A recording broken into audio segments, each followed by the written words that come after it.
What happens when two of the most terrifying villains in anime clash? Muzan Kibutsuji, the king of demons from Demon Slayer, versus Ryomen Sukuna, the king of curses from Jujutsu Kaisen. Both are absolute monsters in their own worlds. But who comes out on top if they go head-to-head?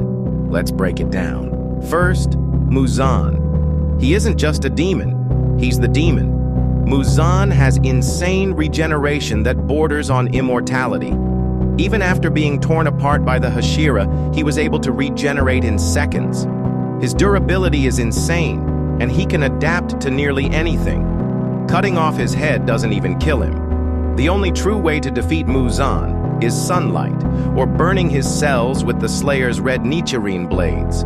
That alone makes him an unbelievably hard opponent to deal with. Muzan also has incredible combat versatility.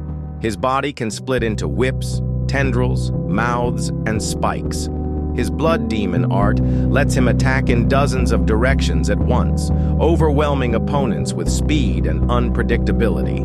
On top of that, his poison can instantly destroy cells, weakening even the strongest enemies. And Muzan isn't dumb. He's manipulative, calculating, and will do anything to win. But his scariest weapon? His stamina. Muzan can fight for hours, even days, without tiring. Humans, demons, even Hashira, all of them burn out eventually. But Muzan, he only gets more desperate and vicious as time goes on. He's like a cornered animal with infinite energy. So that's Muzan. Immortal regeneration, versatile attacks, poison, stamina, and intelligence. But raw power doesn't guarantee victory, because standing across from him is Sukuna, and he might just be one of the only characters in anime who can put Muzan down for good. Now let's talk about Sukuna, the king of curses. Even at partial strength, Sukuna dominates entire battlefields. He's not just powerful, he's terrifying. At his core, Sukuna combines brute strength with sorcery on a level that can destroy cities. First, his raw power. Sukuna is physically overwhelming. His strikes can level entire buildings, and his speed matches or surpasses elite sorcerers who themselves are faster than the human eye can follow. Muzan may be fast, but Sukuna's reflexes and precision are on another level. He doesn't just swing wildly, he cuts with intent. Then there's Sukuna's cursed techniques. His cleave and dismantle abilities can slice through anything, automatically adjusting their sharpness and length based on the toughness of his opponent. That means Muzan's insane regeneration doesn't matter. Sukuna's slashes would just adapt and keep cutting deeper. And unlike the Demon Slayer core, Sukuna doesn't need special sunlight or red blades. His cursed energy is destruction itself. But the real game changer? Sukuna's domain expansion, Malevolent Shrine. While most domains create a barrier, Sukuna's doesn't need one. His shrine can extend for miles, automatically cutting down anything within its range over and over again. Against Muzan, this is devastating.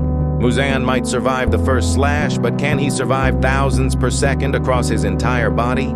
And Sukuna's durability matches his offense. He's tanked explosions, high-level techniques, and still walked forward like nothing happened. He fights with arrogance because he can. Muzan is calculating, but Sukuna is confident, and that matters in a battle where hesitation equals death. It's not one-sided, though. Muzan's poison could theoretically affect Sukuna if it hits deep enough. And Muzan's infinite stamina means if Sukuna somehow drags the fight out too long, fatigue could set in. Sukuna is powerful, but unlike Muzan, he's still human-based. He does have limits, and Muzan might exploit them. So how does the actual battle play out? Muzan opens with overwhelming speed, his tendrils and whips lashing in all directions. Any normal opponent would be shredded instantly, but Sukuna isn't normal. He reacts in an instant, slicing through Muzan's attacks with dismantle, keeping up blow for blow. Muzan's regeneration keeps him alive, but that just plays into Sukuna's hand. Every second Muzan recovers, Sukuna cuts him again. The battlefield turns into chaos, Muzan unleashing poison clouds, spikes, and body mutations, while Sukuna counters with deadly precision. Muzan tries to overwhelm, Sukuna keeps adapting. The key moment comes when Sukuna activates Malevolent Shrine. Suddenly, Muzan has no room to breathe. Every cell of his body is under constant assault.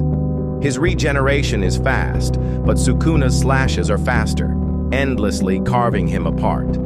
Muzan would regenerate again and again, but the damage never stops. It's like drowning. Eventually, he can't keep up. Could Muzan poison Sukuna in the chaos? Maybe. But Sukuna has shown insane resistance and recovery from damage that should kill him.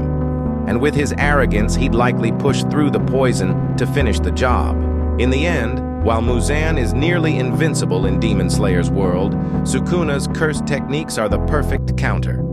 Guaranteed slashes, overwhelming area of effect, and endless adaptability give him the edge.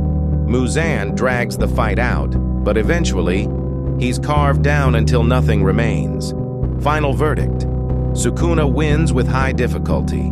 Muzan puts up an insane fight, but the King of Curses has the exact toolkit needed to put down the King of Demons.